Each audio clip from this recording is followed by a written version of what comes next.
আমি সৌরভ, আর আপনারা দেখছেন আমার channel travel with Sourav. Delhi ঘোরার জন্য কিন্তু অনেক জায়গা আছে, দিল্লির দর্শনীয় স্থান। তার মধ্যে কিছু জায়গা আমি এক্সপ্লোর করেছি, আর দু একটি জায়গা বাদ পড়ে গেছে, কিন্তু সবগুলোই মোটামুটি আমি চেষ্টা করেছি আপনাদের কাছে তুলে ধরার, যেসব জায়গাগুলি আপনারা দেখতে পারবেন। একদম একই দিনে আপনারা দিল্লি ভ্রমণ করে নিতে পারবেন। আপনারা চাইলে একই দিনে ভ্রমণ করে নিতে পারবেন। সেক্ষেত্রে কিন্তু আমি এখানে অটো একটা বলে নিয়েছিলাম। অটো দাদাকে মোটামুটি উনি 1200 টাকা চেয়েছিল, আমি 1000 টাকা দিয়েছিলাম। প্রথমে আমরা চলে গেছিলাম লালকেল্লা, দিল্লির লালকেল্লা, যেখানে দেখেছেন আমাদের প্রধানমন্ত্রী মোদিজি বক্তৃতা দেয় লালকেল্লা থেকে। তো আমরা প্রথমে চলে গেছিলাম লালকেল্লা ঢোকার জন্য আপনাদেরকে প্রথমে 80 টাকা দিতে হবে।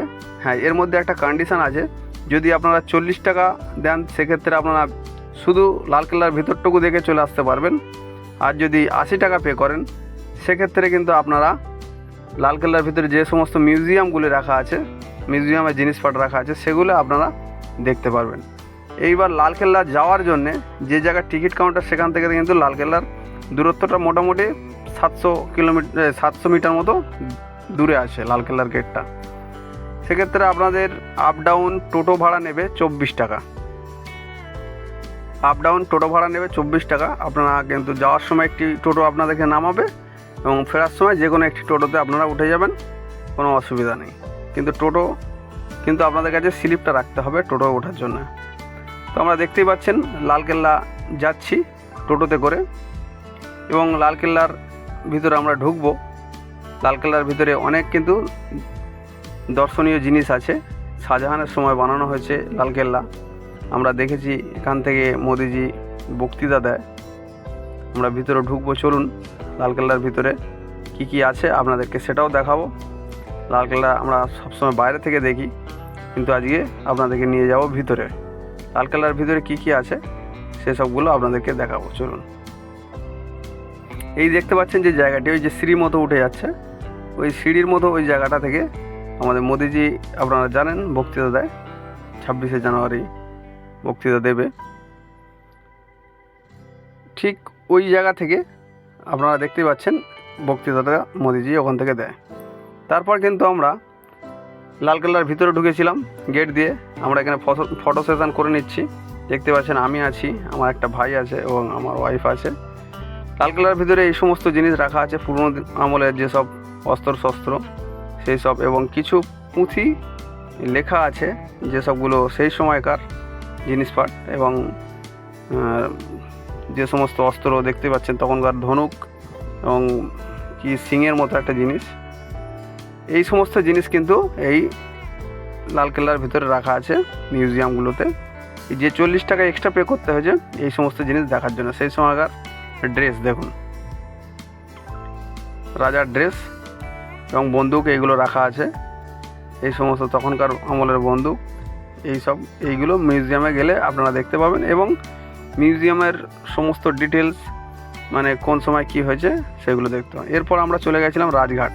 দেখতেই পাচ্ছেন রাজঘাট, এখানে কিন্তু গান্ধীজির সমাধিস্থল আছে। আপনারা জানেন যে মাল্যদান করা হয় অনেক সময়, অনেক ভিডিওতে, অনেক চ্যানেলে আমরা দেখে থাকি যে এখানে ঢুকতে গেলে কিন্তু কোনো টাকা লাগে না।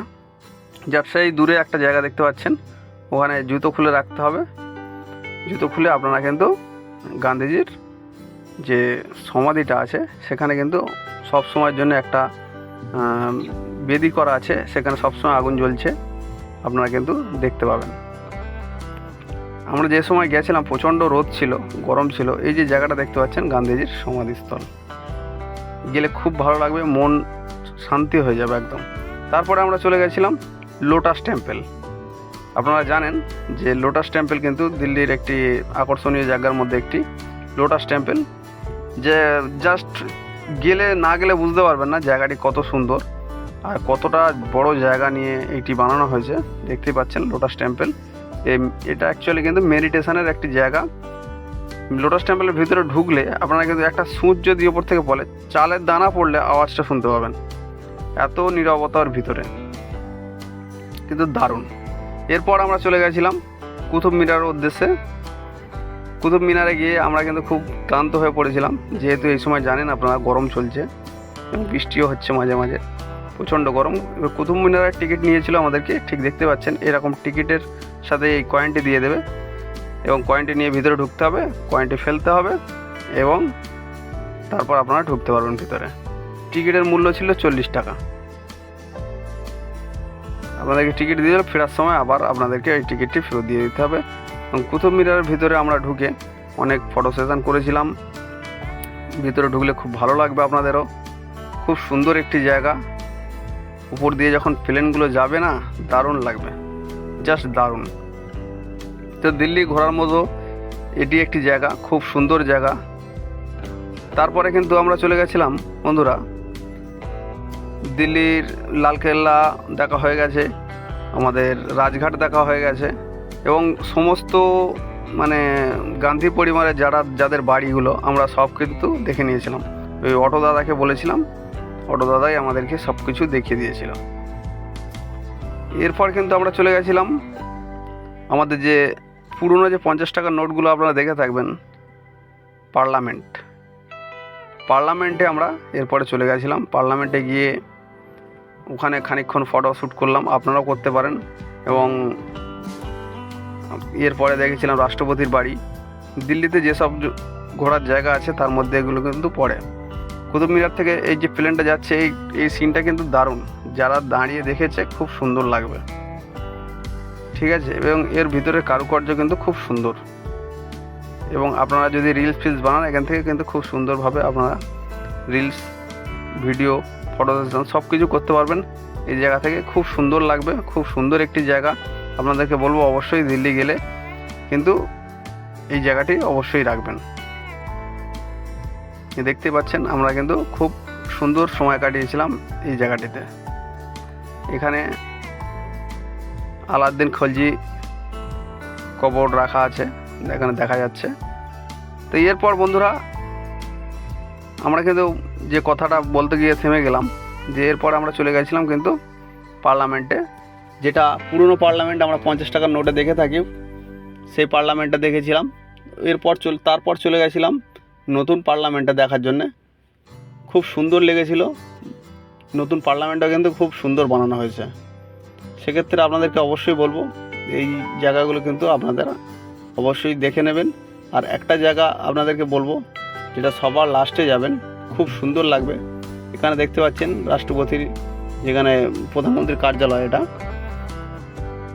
প্রধানমন্ত্রীর কার্যালয়। এখান দিয়ে আমরা কিন্তু গিয়েছিলাম এই অটোতে করে, জাস্ট অটো কিন্তু খুব কম খরচে আমি তো মনে করছি যে দিল্লিটা খুব ভালো করে আমাদেরকে ঘুরিয়ে দিয়েছিল। এই যে সেই পার্লামেন্ট দেখা যাচ্ছে, দেখুন বন্ধুরা, ওখানে কিন্তু পুরোটা ঢোকার অ্যালাউ নেই, সেই জন্য আমরা ঢুকতে পারিনি। ওই যে পুরনো পার্লামেন্টটা দেখতে পাচ্ছেন, ওই পুরনো পার্লামেন্টটা আমরা গেছিলাম। আর এই ডান দিকে আছে এটা নতুন পার্লামেন্ট। অমায়িক লাগবে, মোটামুটি খুব সুন্দর একটি জায়গার মধ্যে এটা পড়বে।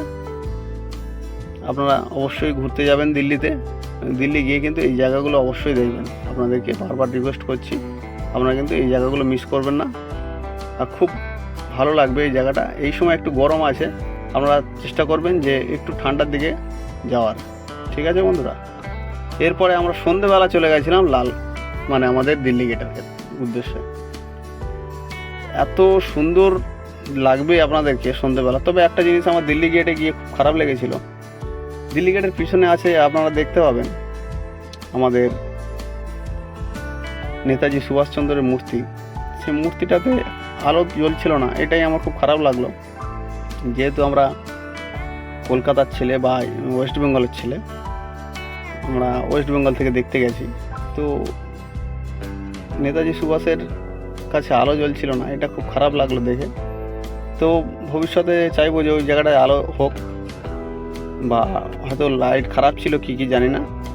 এইটা দেখতে পাচ্ছেন সেই অক্ষরধাম মন্দির, আমরা যেতে পারিনি টাইমের অভাবে, তো আপনারা কিন্তু এই জায়গাটা যেতে পারেন, খুব সুন্দর একটি মন্দির।